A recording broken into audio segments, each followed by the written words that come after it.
So hello everyone, उम्मीद करता हूँ आप सभी अच्छे होंगे। तो चलिए आज की क्लास हम स्टार्ट करते हैं। तो जैसा कि आपको पता है, आज टेंसेस की थर्ड क्लास है जिसमें हम प्रेजेंट परफेक्ट कॉन्टिन्यूअस टेंस पढ़ेंगे। इससे पहले हम प्रेजेंट के बाकी सब टेंसेस पढ़ चुके हैं। Present indefinite, present continuous and present perfect tense. तो आई होप आपको वो अच्छे समझ आ गए हैं और आपने अच्छी प्रैक्टिस भी की होगी। तो अब जब आप ये क्लास करेंगे तो आपको परफेक्ट कॉन्टिन्यूअस भी अच्छे से समझ आ जाएगा। तो चलिए स्टार्ट करते हैं। देखो, अब बात आती है प्रेजेंट परफेक्ट कॉन्टिन्यूअस कैसे बना। इस वर्ड में ये जो टेंस है इसमें परफेक्ट भी आ रहा है और कॉन्टिन्यूअस भी आ रहा है। तो कॉन्टिन्यूअस का मतलब होता है लगातार, रहा है, रही है, रहे हैं, जैसा कि हमने पढ़ा था टेंस में। और परफेक्ट का मतलब होता है काम पूरा हो चुका है। तो ऐसा कैसे हो सकता है, काम पूरा भी हो चुका है और कॉन्टिन्यूअस भी चल रहा है? तो इस टाइप के कौन से सेंटेंस होते? तो प्रेजेंट परफेक्ट कॉन्टिन्यूअस तब बना जब कोई काम चल तो रहा है लेकिन आपको कोई परफेक्ट टाइमिंग दी हुई है कि वो कब से चल रहा है। अगर आपको परफेक्टली कोई टाइमिंग दी हुई है कि वह 2 घंटे से चल रहा है, सुबह से चल रहा है, 1980 से हो रहा है, 1945 से हो रहा है, तो आपका जो टेंस बनता है वो प्रेजेंट परफेक्ट कॉन्टिन्यूअस टेंस होता है। एग्जाम्पल के लिए देखते हैं। जैसे मैं आपको अगर बोलता हूँ सीता गाना गा रही है, तो आप बोलेंगे, मैं आपसे पूछूंगा ये कौन सा टेंस है, तो आप बताएंगे ये प्रेजेंट कॉन्टिन्यूअस टेंस है, क्योंकि कंटिन्यूअस एक्टिविटी है और रहा है, रही है, रहे हैं वाला जो रूल है वो भी इस पे अप्लाई हो रहा है। तो ये प्रेजेंट कॉन्टिन्यूअस टेंस है। मैं कहूंगा सही जवाब, क्योंकि आपका आंसर करेक्ट है। लेकिन अगर आपको बोला जाए कि सीता 2 दिन से गाना गा रही है, अगर वो 2 दिन से गाना गा रही है, फिर मैं पूछूंगा आपसे कि ये कौन सा टेंस है, तो आप बताएंगे रही है, रहा, आ रहा, ये तो प्रेजेंट कॉन्टिन्यूअस टेंस है। तो मैं कहूंगा आपका जवाब गलत है, क्योंकि इसमें टाइमिंग दी हुई है, एक परफेक्ट टाइमिंग दिया हुआ है। वो टाइमिंग एक फिक्स भी हो सकती है और मतलब अनसर्टेन भी हो सकती है। तो सर्टेन और अनसर्टेन दोनों तरह की टाइमिंग्स हो सकती हैं, लेकिन कुछ ना कुछ पर्टिकुलर टाइम दिया होगा। तो जब ऐसा होगा तो उस टेंस को बोलते हैं प्रेजेंट परफेक्ट कॉन्टिन्यूअस टेंस, और फिर प्रेजेंट परफेक्ट के रूल लगते हैं। और आपको बता दूं कि बच्चे सबसे ज्यादा इसी टेंस में कंफ्यूज होते हैं, लेकिन आप मत होना, बस ध्यान दे के समझते रहिए, अपने आप समझ आ जाएगा आपको। वह 1999 से यहाँ रह रहा है, अगर मैं बोलता वह यहाँ रह रहा है तो ये नॉर्मल कंटिन्यूअस टेंस हो जाता है। लेकिन अगर मैंने लगा दिया 1999 से यहाँ रह रहा है, तो ये कौन सा हो गया? Present perfect continuous tense. I hope आपको प्रेजेंट परफेक्ट कॉन्टिन्यूअस टेंस समझ आ गया होगा कि ये कौन सा टेंस और कैसे बनता है। इसका ये नाम क्यों पड़ा ये भी हमने देख लिया है कि एक्टिविटी कंटिन्यूअस है बट एक परफेक्ट टाइमिंग दिया हुआ है, इसीलिए इसको परफेक्ट कॉन्टिन्यूअस टेंस बोलते हैं। आगे बढ़ते हैं। अब हम देखते हैं आइडेंटिफिकेशन, कैसे आप इसको पहचानेंगे। तो इंग्लिश और हिंदी दोनों ही हम करते हैं। तो अगर कोई पर्टिकुलर टाइम दिया हुआ है और कंटिन्यूअस एक्टिविटी दी हुई है तो उसको बोलते हैं प्रेजेंट परफेक्ट कॉन्टिन्यूअस टेंस। आप इजीली आइडेंटिफाई कर लोगे, कोई एक टाइम दिया होगा और एक्टिविटी कंटिन्यूअस चल रही होगी। अब बात आती है हिंदी की। दोस्तों हिंदी में इसके आगे रहा है, रही है, वो सब तो लगेगा ही, लेकिन एक पर्टिकुलर टाइम दिया होगा। तो ये पर्टिकुलर टाइम प्लस रहा है, रही है, रहे हैं, वो वाला अपना कंटिन्यूअस वाला सेम रूल अप्लाई हो जाएगा। तो इसको बोलेंगे प्रेजेंट परफेक्ट कंटिन्यूअस टेंस की आइडेंटिफिकेशन। अब स्टार्ट करते हैं, चलिए आज की मेन क्लास। और तो चलिए अब अपना मेन टेंस स्टार्ट होता है। और आपको बता दूं, अब जैसा कि हमें पता है कि जो भी टेंस होता है उसके लिए एक पर्टिकुलर हेल्पिंग वर्ब होती है। तो प्रेजेंट परफेक्ट कॉन्टिन्यूअस में हेल्पिंग वर्ब कौन सी होगी, क्योंकि इसमें तो कॉन्टिन्यूअस भी आ गया और परफेक्ट भी आ गया। दोस्तों आपको बता दूं कि इस टेंस में दोनों टेंसेस की लड़ाई हो गई, प्रेजेंट परफेक्ट की और प्रेजेंट कॉन्टिन्यूअस की, कि हेल्पिंग वर्ब कौन सी यूज की जाए। कॉन्टिन्यूअस चाहता है कि मेरा मटेरियल ज्यादा यूज हो, प्रेजेंट परफेक्ट चाहता है कि मेरा मटेरियल ज्यादा यूज हो। तो स्ट्रक्चर फॉर्मेशन कैसे बनी वो देखने के लिए चलिए आगे देखते हैं। इन दोनों टेंसेस की जब लड़ाई हुई आपस में, परफेक्ट की और कॉन्टिन्यूअस की, परफेक्ट ने बोला कि थर्ड फॉर्म यूज करनी है, हैज यूज करना है, क्योंकि मैंने सबको बता रखा है कि परफेक्ट टेंस में हैज और थर्ड फॉर्म यूज होती हैं। कॉन्टिन्यूअस टेंस ने बोला नहीं नहीं, मैंने तो बता रखा है कि जहां भी रहा है, रही है, रहे हैं आ जाए, वहां आप इज एम आर और फर्स्ट फॉर्म के साथ आईएनजी लगाना है आपको। तो काफी मशक्कत के बाद दोनों की लड़ाई हुई और देखते हैं कौन जीतता है। परफेक्ट के लिए परफेक्ट ने बोला हैज या हैव तो आना ही चाहिए, क्योंकि मैंने परफेक्ट बोला हुआ है कि काम जब परफेक्ट की बात आ जाए तो हैज हैव तो आएगा ही आएगा।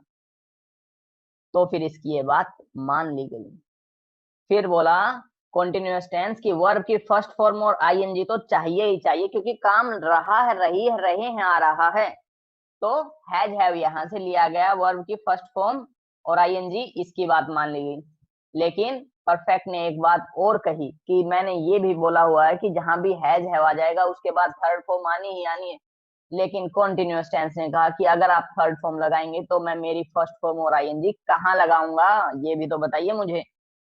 तो फिर बोला गया कि आप एक पर्टिकुलर, मैं आपको फिक्स दे देता हूँ एक टर्म, आप वही लगाएंगे। तो इसको बीन दे दी गई और बीन खुद में एक थर्ड फॉर्म है। तो इन दोनों का सॉल्यूशन इस टाइप से हो गया। हैज और हैव या बीन, मतलब हैज बीन और हैव बीन बन गई हेल्पिंग वर्ब, और वर्ब की फर्स्ट फॉर्म प्लस आईएनजी लग जाएगी इसके बाद। सो इन दोनों का सॉल्यूशन हो गया। आई थिंक आपको इनकी लड़ाई से समझ आ गया होगा कि कैसे हेल्पिंग वर्ब बनी है प्रेजेंट परफेक्ट कॉन्टिन्यूअस टेंस की, और वर्ब कौन सी यूज होगी। सो हैज हैव के लिए थर्ड फॉर्म यूज करनी है, लेकिन वो बीन ऑटोमेटिक हेल्पिंग वर्ब में यूज हो जाएगी। सो हेल्पिंग वर्ब हो जाएगी हैज बीन या हैव बीन। यहाँ से एक चीज, मेन चीज क्या निकल के आई बाहर, प्रेजेंट परफेक्ट कॉन्टिन्यूअस टेंस में हैज बीन या हैव बीन यूज होगा। और वर्ब की फॉर्म कौन सी लगेगी, उसके बाद वर्ब की फर्स्ट फॉर्म प्लस आईएनजी लगेगी। तो चलिए आगे बढ़ते हैं, अब स्टार्ट करते हैं। अफर्मेटिव टेंस, सबसे पहले हम अफर्मेटिव करते हैं। और जैसा कि हम 4 हिस्सों में बांटते थे, लेकिन इसको थोड़ा ज्यादा एक्सप्लेन में समझने की जरूरत है। तो अफर्मेटिव टेंस के लिए हम पूरा पेज यूज करेंगे आज। देखिए, present perfect continuous tense, helping verb is has been और हैव बीन। फॉर्मेशन क्या होगी सेंटेंस की, सब्जेक्ट आएगा सबसे पहले, हेल्पिंग वर्ब आएगी प्लस वर्ब की फर्स्ट फॉर्म प्लस आईएनजी आएगी, ऑब्जेक्ट आएगा, सिंस या फोर आएगा और टाइमिंग आएगा। अब आप सोचोगे ये सिंस या फोर कहाँ से आ गया, ये तो एक नई ही चीज आ गई कोई। तो देखो आपको बता दूं कि टाइमिंग एक दी हुई है। जैसा कि आपने पहले देखा कि सीता सुबह से गाना गा रही है, गीता 2 घंटे से गाना गा रही है, वह सुबह से पढ़ रहा है। तो ये सब जो टाइमिंग दी हुई है ना, सुबह 2 घंटे, 1980, 1945, मॉर्निंग, ट्यूसडे, फेब्रुवरी, ये सब जो टाइमिंग्स हैं ये टाइमिंग है। और ये टाइमिंग अगर कोई फिक्स टाइमिंग होगी ना तो उसके लिए सिंस आएगा, और अगर कोई फिक्स टाइमिंग नहीं होगी तो उसके लिए फोर आएगा। तो अब आप कहोगे ये फिक्स और अनफिक्स का कैसे पता चलेगा, ये फिर से नई बात आ गई। तो उसका आपको ऑटोमेटिक अब सेंटेंस में पता चल जाएगा। देखिए, वह 2 घंटे से पुस्तक पढ़ रहा है, तो इसका कैसे बनाएंगे हम, ही, सब्जेक्ट लगाना है ना आपको, तो सब्जेक्ट क्या है, वह है, हेल्पिंग वर्ब ही के साथ हैज आएगा या हैव आएगा, हमें पता है हैज आएगा, तो he has been, he has been. देखो अभी यहां तक हो गए हम, हेल्पिंग वर्ब प्लस वर्ब की फर्स्ट फॉर्म प्लस आईएनजी, पढ़ना, he has been reading,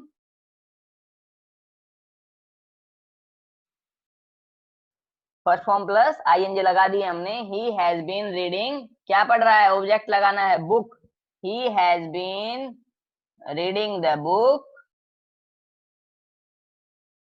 okay. अब आगे लगाना है हमें सिंस या फोर प्लस टाइमिंग। तो देखो, वह 2 घंटे से पढ़ रहा है, लेकिन कौन से 2 घंटे यहाँ फिक्स नहीं है, तो इसके लिए फोर आएगा। कोई भी ऐसी टाइमिंग हो, 2 घंटे, 3 घंटे, 5 दिन, 2 साल, तो ये सब अनसर्टेन टाइमिंग्स होती हैं, आपको पता नहीं है, फिक्स नहीं है चीजें, कौन से 2 घंटे भाई, ठीक है। तो ऐसे के लिए हमेशा फोर आता है। बाकी मैं आपको लास्ट में बता भी दूंगा किन किन में सिंस आता है और किन में फोर, सारे डाउट क्लियर हो जाएंगे आप। तो he has been reading the book for 2 hours। अब देखो ये सेंटेंस कितना लंबा हो गया, लंबा सेंटेंस देख के बच्चे डर जाते हैं, लेकिन अगर आपको स्ट्रक्चर पता है तो आप ऑटोमेटिक बनता चला जाएगा ऑटोमेटिक आपका। क्योंकि helping verb he has been, verb की फर्स्ट फॉर्म प्लस आईएनजी, क्योंकि कंटीन्यूअस टेंस ने ये बात मांगी थी इससे लड़ाई करके कि मुझे फर्स्ट फॉर्म प्लस आईएनजी तो चाहिए, क्योंकि रहा है ना इसमें। So he has been reading the book for 2 hours. I hope आपको ये सेंटेंस समझ आ गया होगा। नेक्स्ट देखते हैं, वह सुबह से पुस्तक पढ़ रहा है। तो अगर कोई, ये देखिए सेम टाइप का सेंटेंस है बट इसमें 2 घंटे की बजाय सुबह बोल दिया है।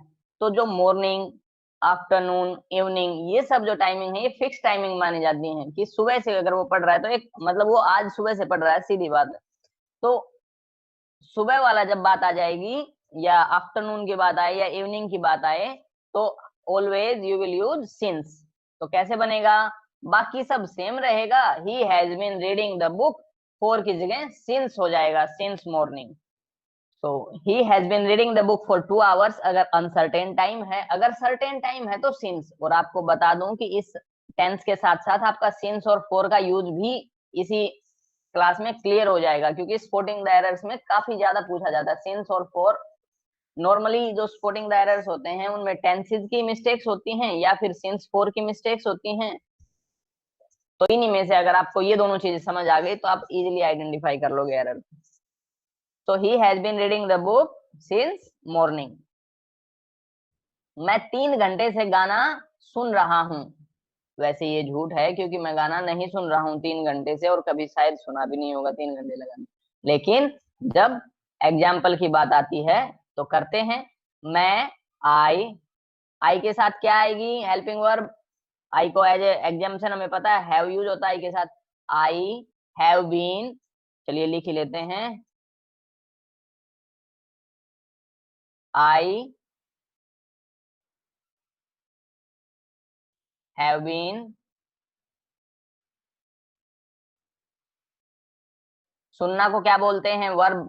क्रिया क्या हो रही है यहाँ पे, काम क्या हो रहा है, यहाँ पे सुना जा रहा है। So I have been listening,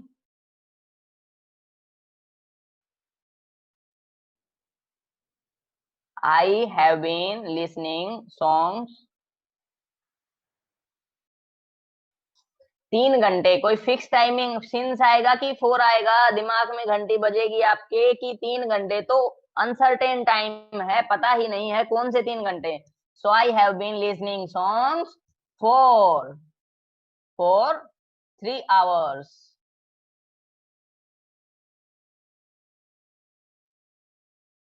तो इस टाइप से आप सेंटेंस बनाएंगे। अभी थोड़ा अच्छी राइटिंग में देख लेते हैं कंप्यूटर द्वारा। I have been listening songs for 3 hours. और अगर ये बोल देता कि मैं सुबह से गाने सुन रहा हूं तो क्या हो जाता, I have been listening songs since morning. और बोल देता कि कल से गाने सुन रहा हूं तो कल भी एक फिक्स टाइम है, I have been listening songs since yesterday. तो इस टाइप से आपको यूज करने हैं सिंस और फॉर। चलिए आगे बढ़ते हैं। अब आप जल्दी से ये बताइए, वह सुबह से खेल रहा है। तो बताइए इसका कैसे बनाएंगे आप। सबसे पहले आपको सब्जेक्ट ढूंढना है, वह को क्या बोलते हैं, फिर हेल्पिंग वर्ब लगानी है, वह के साथ क्या आएगी हेल्पिंग वर्ब, फिर फर्स्ट फॉर्म प्लस आईएनजी लगाना है वर्ब का, और फिर timing. He has been playing since morning. तो अब आगे बढ़ते हैं। देखो अब आपको मैं बता देता हूँ सिंस और फोर का अलग अलग यूज भी बता देता हूँ कि कहाँ सिंस और कहाँ फोर होता है, ताकि आपको सारे पता चल जाए, मतलब कोई कंफ्यूजन ना रहे। नॉर्मली बच्चों को इसी में कंफ्यूज रहता है कौन सी फिक्स टाइमिंग है कौन सी अनसर्टेन है। तो देखो दोस्तों, जहां भी एक पर्टिकुलर डेट आ जाए, जैसे 1947, वह दिल्ली में 1947 से रह रहा है। So he has been staying in Delhi since 1947। ठीक है, तो जब कोई फिक्स डेट आ जाए, फिक्स टाइम आ जाए तो सिंस आएगा। मॉर्निंग, इवनिंग, आफ्टरनून, ये सब जो टाइमिंग्स है इनके साथ सिंस आएगा। कोई डेज हो वीक के, मंडे, ट्यूसडे, वेंसडे, तो ये सब सिंस आएगा इनके साथ। Jan, Feb, since. और जब एक पर्टिकुलरली बताया गया, जैसे I have been doing job since I left school, कि मैंने जब से स्कूल छोड़ा है मैं तब से जॉब कर रहा हूँ। सो एक पर्टिकुलर टाइम बता दिया ना कि भाई जब से स्कूल छोड़ा है, सिंस आई लेफ्ट स्कूल। या इसी सेंटेंस में अगर कोई बोलता कि मैं 3 साल से जॉब कर रहा हूं तो I have been doing job for 3 years आ जाता, क्योंकि ये पर्टिकुलर टाइम नहीं है, 3 साल पता नहीं ना कौन से 3 साल। Since end of last century. तो इस टाइप से जब फिक्स टाइमिंग होगी तब सिंस आएगा। 4 का देखते हैं दोस्तों। फॉर 10 मिनट, 10 मिनट पता नहीं होता ना कौन सी 10 minute, for 8 hour, for 5 days, for 6 months, for 3 years, for 2 centuries. और मेरी आपसे रिक्वेस्ट है ये सब आप नोट कर लेना, सिंस और फॉर का यूज, कि कौन से टाइमिंग्स में सिंस यूज होता है और कौन सा फॉर यूज होता है। वैसे समझने के लिए आपको मैंने बता दिया कि फिक्स टाइमिंग के लिए सिंस यूज होता है और अनसर्टेनिटी के लिए फॉर यूज होता है। तो चलिए आगे बढ़ते हैं। तो जैसा कि हम 4 भागों में बांटते हैं सेंटेंस को, अफर्मेटिव, नेगेटिव, इंटेरोगेटिव और इंटेरोगेटिव नेगेटिव, तो इसकी भी वही बारी आ गई है। चलिए करते हैं। अफर्मेटिव जैसा कि हमने ऑलरेडी काफी एक्सप्लेन वे में समझ ही लिया है, subject plus helping verb, verb की first form plus ING plus object plus since या फॉर प्लस टाइमिंग। बोलने में बहुत ही लंबा लग रहा है स्ट्रक्चर, लेकिन आप लोगों ने देखा होगा कि बनाने में काफी इजी होता है, इतना कुछ याद नहीं रखना होता। देखो, वह 2 घंटे से पुस्तक पढ़ रहा है। He has been reading the book for 2 hours, क्योंकि ये अनसर्टेन टाइम है। वह सुबह से पुस्तक पढ़ रहा है। He has been reading the book since morning, यहाँ पे मॉर्निंग हो जाएगा भाई, ये थोड़ा सा एरर रह गया ऊपर वाला। He has been reading the book since morning. ठीक है, और आगे चलते हैं। अभी नेगेटिव में क्या होगा, देखो नेगेटिव में क्या होता है कि सब्जेक्ट आता है, फिर हेल्पिंग वर्ब इसमें क्या है, इसमें हैज बीन और हैव बीन यूज होता है। तो गलती क्या करते हैं लोग, बीन के बाद नोट लगा देते हैं। वो नहीं लगाना है, क्योंकि बीन तो इसने मांगा था लास्ट में कि मुझे एक थर्ड फॉर्म कुछ तो चाहिए, तो इसको बीन दे दिया था कॉन्टिन्यूअस टेंस में। लेकिन इसका असली तो हैज हैव ही है ना, बीन तो इसकी मांगी हुई है, उधार की चीज है। तो हैज हैव के बाद ही लगेगा नोट। तो कैसे बनेगा, देखो आप, वह 2 दिन से कॉलेज नहीं आ रहा है। भाई 2 दिन से नहीं आ रहा है तो कहाँ जा रहा है वो, लेकिन हमें उस चीज का पता नहीं लगाना है, अभी हमें सेंटेंस बनाना है। वह 2 दिन से कॉलेज नहीं आ रहा है, तो कैसे बनाएंगे आप, he has not been coming to college for 2 days, क्योंकि 2 दिन एक अनसर्टेन टाइम है। तो देखिए, he has not been coming to college for 2 days, बिल्कुल। और अगर कोई बोले कि वो कल से नहीं आ रहा है वह, तो since yesterday हो जाता। तो इस टाइप से जब फिक्स हो तो since, जब अनसर्टेन हो तो for। और हैज और बीन के बीच में नोट लगता है दोस्तों, ठीक है। इन दोनों को जुदा कर देना है, हैज और बीन को, ठीक है। साथ साथ नहीं रहने देना, क्योंकि ये मांगी हुई चीज है बीन तो। नेक्स्ट करते हैं इंटेरोगेटिव। इंटेरोगेटिव में आपको पता ही है हेल्पिंग वर्ब पहले लग जाती है हमेशा, तो इसमें कौन सी नई चीज होगी, इसमें भी तो वही लगेगा, इसमें भी तो हैज हैव स्टार्टिंग में लगेगा। और बीन क्योंकि मांगी हुई चीज है, तो वो तो इसके साथ रहने ही नहीं देंगे, हम उसको जुदा कर देंगे। तो देखिए, क्या वह सुबह से पुस्तक पढ़ रहा है, has he been reading the book since morning, क्योंकि सिंस तो पता ही आपको, क्योंकि मॉर्निंग एक फिक्स टाइमिंग है। और हैज स्टार्टिंग में हेल्पिंग वर्ब आ गई है, plus subject he, been plus verb की first form plus ING object, और आगे कंटिन्यू बन गया टेंस। तो आई होप आपको समझ आ गया होगा। अभी has he been reading the book since morning. और इंटरोगेटिव नेगेटिव में क्या हो जाएगा, हैज ही नोट बीन, ठीक है। सब्जेक्ट के बाद नोट लग जाएगा, बीन से तो लेकिन पहले ही लगना है नोट। देखो हर जगह आप देख रहे हैं ऊपर भी बीन से पहले लगाना है नोट। एनओटी नोट जो भी लगाओगे बीन से हमेशा पहले लगेगा, चाहे वो कौन सी भी फॉर्म हो, नेगेटिव हो, इंटरोगेटिव, इंटरोगेटिव नेगेटिव, बीन से पहले ये चीज आपको ध्यान रखनी है पक्का। क्या वह सुबह से पुस्तक नहीं पढ़ रहा है, has he not been reading the book since morning. So इस टाइप से आपको यूज करना है, हैज या हैव प्लस सब्जेक्ट। ऐसे अगर आप सेंटेंस स्ट्रक्चर पढ़ोगे ना, ऐसे अगर इसको रट्टा मारोगे तो बहुत लंबा है, लेकिन वैसे आपको नॉर्मली याद रह जाएगा कि कैसे सेंटेंस बनना। जब आप 4-5 एग्जांपल्स करोगे ना, तो आपको इजीली याद हो जाएगा। Has he not been reading the book since morning. So I hope आपको प्रेजेंट परफेक्ट कंटीन्यूअस टेंस अच्छे से समझ आ गया होगा। कमेंट बॉक्स में जरूर बताएं कि आपको कैसी लगी आज की क्लास, और प्रेजेंट परफेक्ट कंटीन्यूअस टेंस आपको कितना समझ आया। सिंस और फॉर का यूसेज के बारे में भी बताइए। और हाँ, इसके अलावा भी आप सिंस और फॉर का जितना ज्यादा सेंटेंसेस कर सकें उतने कम है। गूगल से आप गूगल कर सकते हैं, ज्यादा से ज्यादा करना सिंस और फॉर के सेंटेंसेस, ताकि आपको स्पोर्टिंग एरर्स में काफी हेल्प मिल सके। आगे अगर हमारे पास टाइम रहेगा तो सिंस और फॉर के अलग से स्पोर्टिंग एरर्स भी आपको मैं करवा दूंगा। और नेक्स्ट क्लास हमारा प्रेजेंट टेंस पूरा कंप्लीट हो चुका है, इसी के साथ ओनली पास्ट और फ्यूचर बचा है। तो आप आपको आई होप प्रेजेंट टेंस अच्छे से समझ आया होगा, और काफी ज्यादा यूज होता है प्रेजेंट टेंस, क्योंकि हम वर्तमान में ही जीते हैं और ज्यादातर बातें प्रेजेंट टेंस की ही करते हैं। So please like and share the video with friends to help them in learning. और अगर आप नए हो तो सब्सक्राइब जरूर कर दें और अपने दोस्तों के साथ शेयर जरूर करें। कमेंट बॉक्स में जरूर बताएं कि आपको आज की क्लास कैसी लगी। Bye bye friends.